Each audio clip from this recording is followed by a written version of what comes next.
اللہ سب سے بڑا ہے، لیکن خدا کے گھر کو دیکھیے سب سے چھوٹا ہے۔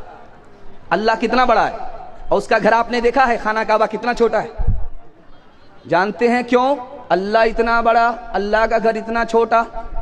اگر اللہ کا گھر بڑا ہوتا تو 7 بار چکر مارنا آسان نہیں ہوتا، پسینہ چھوٹ جاتا۔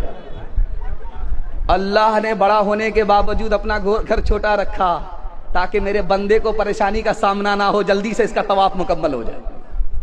ایک بات راز کی سنیے، مکہ کہاں ہے، مدینہ کہاں ہے؟ 450 کلومیٹر دور ہے، 450 کلومیٹر دور ہے۔ جہاں مکہ ہے وہاں مدینہ نہیں ہے، جہاں نبی کا روزہ ہے وہاں خانہ کعبہ نہیں ہے۔ خانہ کعبہ دور ہے روزے سے، روزہ دور ہے خانہ کعبے سے۔ جانتے ہیں کیوں؟ اس لیے دور ہے کہ اگر قریب ہوتے، اللہ کے نبی کا روزہ قریب ہوتا، خانہ کعبے کے پاس ہوتا، تو جو طواف کرتا اس کا دل روزے پر اٹکا ہوا ہوتا، جو روزے پر ہوتا اس کا دل خانہ کعبہ پر اٹکا ہوا ہوتا، عاشق کا دل ٹکڑا ٹکڑا ہو جاتا۔ اس لیے خانہ کعبہ کہیں ہے اور نبی کا روزہ کہیں ہے۔ تیسری بات یاد رکھیے، خانہ کعبہ کہاں ہے؟ مکے میں، لیکن صحابہ کہاں ہیں؟ مدینے میں۔ کیوں بھائی؟ اللہ کے گھر کو چھوڑ کر کے صحابہ مدینے میں ہیں، اللہ کے گھر کو چھوڑ دیا، مکہ چھوڑ کر کے مدینے میں ہیں۔ کیوں؟ اللہ نے حکم دیا جہاں میرا نبی ہوگا وہاں رہنا پڑے گا، چاہے میرے گھر کو چھوڑنا پڑ جائے۔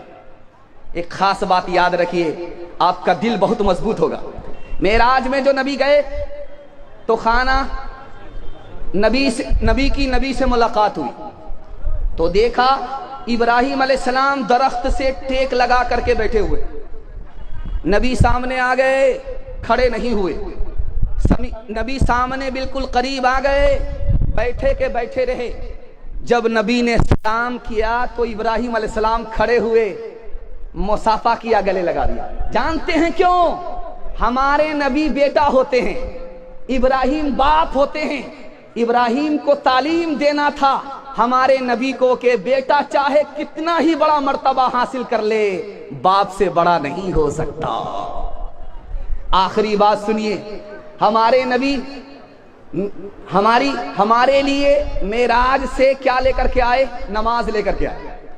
نماز کہاں ملی ہے؟ معراج میں۔ معراج کہاں ہے؟ عرش پر ہے۔ 7 آسمان کو پار کر کے ہمارے نبی جب عرش پر گئے ہیں وہاں نماز ملی۔ جانتے ہیں کیوں؟ آپ کا دل بہت مضبوط ہوگا، نماز پڑھنے میں آپ کو بہت مزہ آئے گا۔ اس کو بہت دھیان سے سنیے گا۔ نبی کے دل میں خیال آیا، اے میرے پروردگار، تو نے مجھے اپنے پاس بلا لیا، زمین سے اٹھایا، عرش پر بلا لیا، اپنے قریب بلا لیا، اپنے قریب بٹھایا، میری امت آپ سے قریب کیسے ہوگی؟ نبی کے دل میں خیال آیا، اللہ نے نماز دے دیا کہ تمہاری امت سجدے میں ہوگی، اس خاکی کو میں عرش پر بلندی دے کر کے اسے میں سر بلند کر دوں گا، وہ خاکی اللہ سے قریب ہو جائے گا، عرش سے قریب ہو جائے گا۔ نبی کے دل میں خیال آیا، اللہ نے امت کے لیے نماز کا تحفہ دے دیا۔ انشاءاللہ وعدہ کیجئے کہ رمضان میں جس پابندی کے ساتھ ہم نے نماز پڑھی ہے اسی پابندی کے ساتھ زندگی بھر نماز پڑھیں گے۔ ہاتھ اٹھائیے انشاءاللہ۔ مایوس نظر آتے ہیں مسجد کے منارے، آتا ہی نہیں کوئی مؤذن کے پکارے، مایوس نظر آتے ہیں مسجد کے منارے، آتا ہی نہیں کوئی مؤذن کے پکارے، ممبر بھی خاموش تو محراب ہے سنسان، ہم کیسے مسلمان ہیں، ہم کیسے مسلمان۔